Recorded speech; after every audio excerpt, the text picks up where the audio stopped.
we just discussed how search engines have these automated programs that scour the web and index pages based on terms, positions of terms, where they appear in the particular document, and so on and so forth.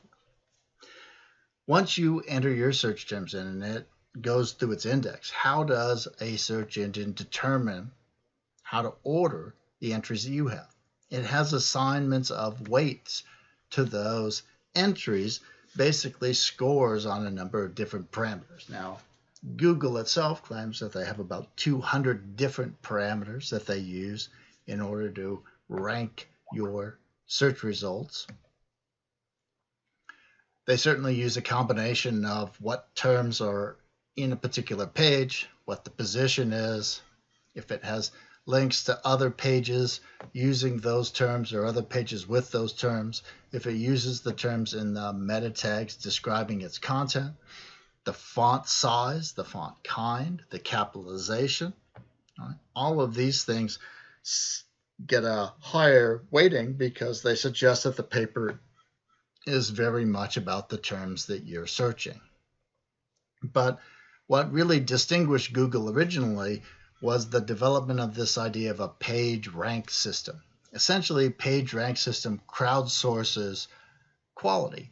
It essentially says that good sources, sources that are about the topics that you're interested in, but are also very accurate, well written, and highly organized by people with good credentials and commitment to accurate presentation of material, right? Those are the pages that are going to become the most popular. And so PageRank looks at the traffic to and from a page. It looks at whether other pages link to that page, whether that page links to other popular pages, and so on. And so PageRank essentially says quality will rise to the surface, whereas bad pages will disappear because people won't want to look at them. They won't consult them over and over again, and so on.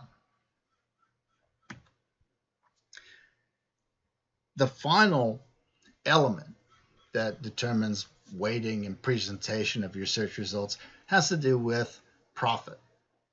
So all search engines will have some sponsored links or advertisements that they display along with the search results.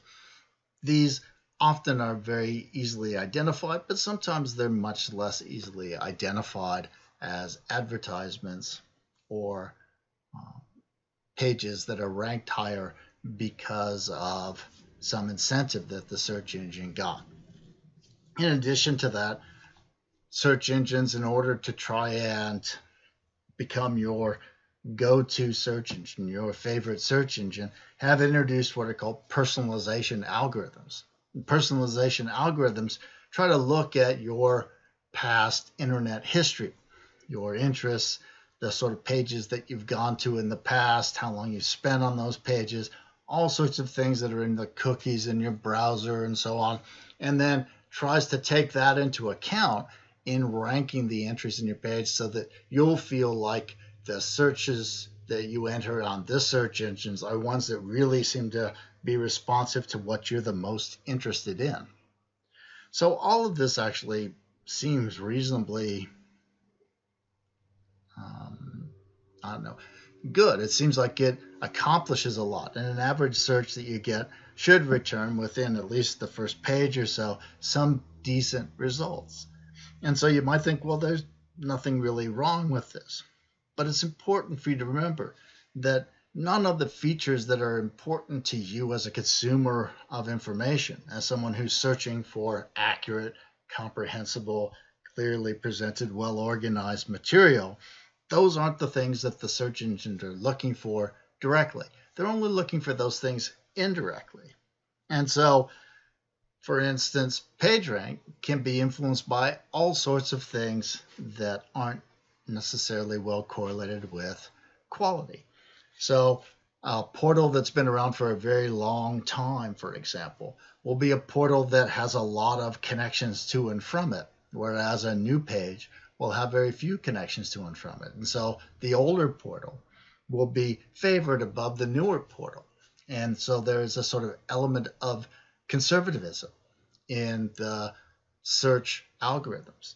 In addition to that, right, some topics are topics that are dominated by people with a particular perspective.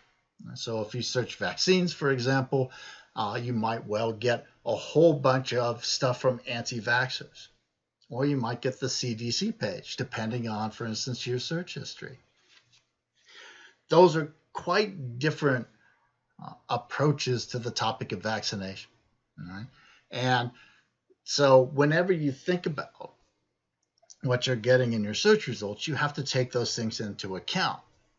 In addition to that, right, some topics are just topics that don't have a lot of material on them. So if you see, say, some ad for a new supplement and you're thinking, wow, I wonder how good that supplement is, I'll just search for it here on Google, what you'll likely get is not stuff from the American Medical Association or researchers in the biomedical research areas. That won't be the sort of results you'll probably get. What you'll probably get are pages that were created by the marketers of that supplement.